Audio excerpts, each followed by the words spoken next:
যেমন নারীদের প্রতিনিধিত্ব জাতীয় সংসদে, সেখানে সংবিধান সংস্কার কমিশনের একটা প্রপোজাল ছিল, নির্বাচন সংস্কার কমিশনের একটা প্রপোজাল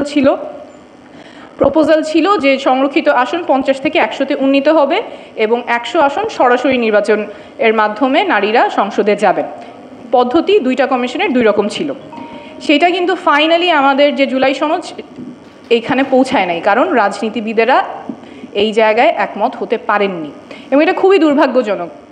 এখানেও যদিও বিএনপি 2001 সালে তাদের ইশতেহারে বলেছিলেন যে সংরক্ষিত নারী আসনে সরাসরি নির্বাচনের কথা, 2025 সালে এসে তারা বলেছেন যে এটা সম্ভব না। 2001 সালে যেই প্রতিশ্রুতি দেওয়া ছিল তখন যদি সেটার বাস্তবতা থেকে থাকে, 25 সালে তো তার আরও বেশি এইটা বাস্তবতা হওয়ার অপরচুন কন্ডিশনস থাকার কথা, কিন্তু ওনারা বলেছেন যে সেই অপরচুনিটি, সেই বাস্তবতা এখন নাই।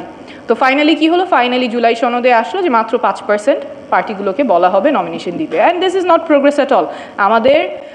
Hour politicians have failed the women.